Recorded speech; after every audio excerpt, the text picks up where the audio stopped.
Dattaguru welcome to daily vlogs. As usual ಬೆಳಗ್ಗೆದ್ದು ಹೊಟ್ಟೆಸ್ತಿತ್ತು. ನಾವು ಪುರೇ ತಿನ್ನೋರ ಬಸ್ ಹತ್ತಿದ್ವಿ. ನಾವು ಇವತ್ತು ಹೊಂಟಿದ್ದು ಗಜೇಂದ್ರಗಢದಲ್ಲಿರುವ ಒಂದು ಸ್ವಲ್ಪ ವರ್ಕ್ ಇತ್ತು. ಸೊ ಅದನ್ನು ಮುಗಿಸ್ಕೊಂಡು ಅಲ್ಲೇ ಒಂದು ದೇವಸ್ಥಾನ ಐತಿ. ಸೊ ಆ ದೇವಸ್ಥಾನಕ್ಕೆ ಹೋಗ್ಬೇಕಂತಂದು ನಾವು ಗದಗ ಬಸ್ ಹತ್ತಿದ್ವಿ. ಅಲ್ಲಿಂದ ಇಳಿದು ಮೊದಲು ಇಡ್ಲಿ ವಡ ಇನ್ನೊಂದು ಸತಿ ಚೆಂದ ನಾಷ್ಟ ಮಾಡಿದ್ವಿ.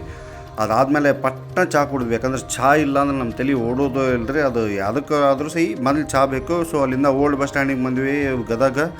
ಅಲ್ಲಿಂದ ನೀವು ಬಸ್ ಸ್ಟ್ಯಾಂಡಿಗೆ ಹೋಗಿ ಗಜೇಂದ್ರಗಢ ಬಸ್ ಒಳಗೆ ಕುಂತ್ವಿ. ಕಿರಿಕ ಕಡೆ ನಾವು ಲಾಲ ಅಂತಂದು ಆರಾಮ್ ಕುಂತ್ವಿ. ಗಜೇಂದ್ರಗಢ ಬಂತು. ಸೊ ನಾವು ವರ್ಕ್ ಮುಗಿಸ್ಕೊಳಕ್ಕೆ ಫಸ್ಟ್ ಹೋದ್ವಿ. ಆ ವರ್ಕನ್ನು ಮುಗಿಸ್ಕೊಂಡು ಆಮೇಲೆ ಏನು ಬಂದ್ವಿ, ನಾವು ಬಂದಿದ್ದು ಸೀದಾ ಕಾಲೇಶ್ವರ ದೇವಸ್ಥಾನದ ಎಲ್ಲಿ ಆಟೋ ನಿಂದಿರ್ತಾವಲ್ಲ ಅಲ್ಲೇ ಕೇವಲ 15 ರೂಪಾಯಿ ತೊಗೊತಾರೆ ರೀ. ಗಜೇಂದ್ರಗಢ ಬಸ್ ಸ್ಟ್ಯಾಂಡಿಂದ 4 ಕಿಲೋಮೀಟ್ರ್ ದೂರ ಆಗ್ತದೆ. One of the best place. ಅದನ್ನು ರಿವೀಲ್ ಮಾಡೋಕೆ ಹೊಂಟಿದ್ವಿ ನಾವು. ಸೊ ಬಂದುಬಿಟ್ಲೆ ಒಂದು ಸತಿ ನೋಡಿ ಇಲ್ಲೇ ಎಲ್ಲಾರು ನಾನು ಒಂದು ಅಂಗಡಿ ಹಾಕ್ಕೊಂಡಿರ್ಲೇನಪ್ಪ ಅನ್ನೋ ರೇಂಜಿಗೆ ಫೀಲ್ ಬಂದಿತ್ತು ನನಗೆ. ಬಟ್ ನಾವು ಹೋದಾಗ ಮಳೆನೂ ಇತ್ತು. ಹೀಗಾಗಿ ಭಾಳ ಅಂದ್ರೆ ಭಾಳ ಚಂದ ಕಾಣತ್ತಿತ್ತು ನನಗೆ ಇಡೀ ವ್ಯೂ ಎಲ್ಲ. ಎಸ್ಪೆಷಲಿ ಆ ತೇರು, ಪರಮಾತ್ಮನ ತೇರು, ಅದು ಮೇ ಬಿ ಓಲ್ಡ್ ಆಗಿದ್ದಕ್ಕೆ ಸೈಡ್ ಇಟ್ಟಾರ್ರಿ.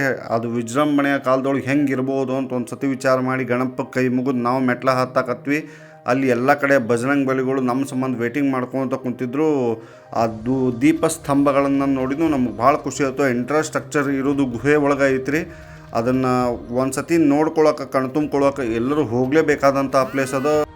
ಸೊ ನಾವು ಗುಡಿ ಒಳಗೆ ಎಂಟ್ರಿ ಕೊಟ್ವಿ. ಅಲ್ಲೇ ದೇವರ ಫೋಟೋ ಹೊಡೆಯೋದು ನಿಷಿದ್ಧ ಆಗಿದ್ದರಿಂದ ಅದನ್ನು ನಾವು ಮಾಡ್ಲಿಕ್ಕೆ ಹೋಗೋದಿಲ್ಲ. ನೀವು ಬಂದು ಕಣ್ಣಾರೆ ನೋಡಿ ಆಶೀರ್ವಾದ ಪಡ್ಕೋರಿ ಅಂತ ಹೇಳ್ತಾ ಅಲ್ಲಿ ಸುತ್ತಮುತ್ತಲಿಗೆ ಏನು ಈಶ್ವರನ ಪ್ರತಿಷ್ಠಾಪನೆ ಮಾಡಿದ್ರು ಅದನ್ನೆಲ್ಲ ನೋಡಿದ್ವಿ. ಇದು ಒಂದು ಮಾತ್ರ ಹೈಲೈಟ್ ನೋಡಿರಿ, ನೀರು ಎಲ್ಲಿ ಬರ್ತೈತೆ ಅಂತ ಗೊತ್ತಿಲ್ಲ.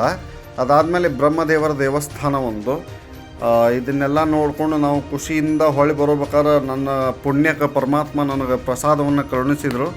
ಸೊ ಆ ಪ್ರಸಾದವನ್ನು ಬ್ಯಾಟಿಂಗ್ ಮಾಡ್ತಾ ನನ್ನ ವ್ಲಾಗನ್ನು ಇಲ್ಲಿಗೆ ಕಂಪ್ಲೀಟ್ ಮಾಡ್ತೇನೆ. ಈ ವ್ಲಾಗಿನ ಪೂರ ವೀಡಿಯೋನು ನಾನು ಅಪ್ಲೋಡ್ ಮಾಡೀನಿ, ಬೇಕಿದ್ರೆ ಹೋಗಿ ನೋಡಿರಿ. Thank you. ದತ್ತಗುರು.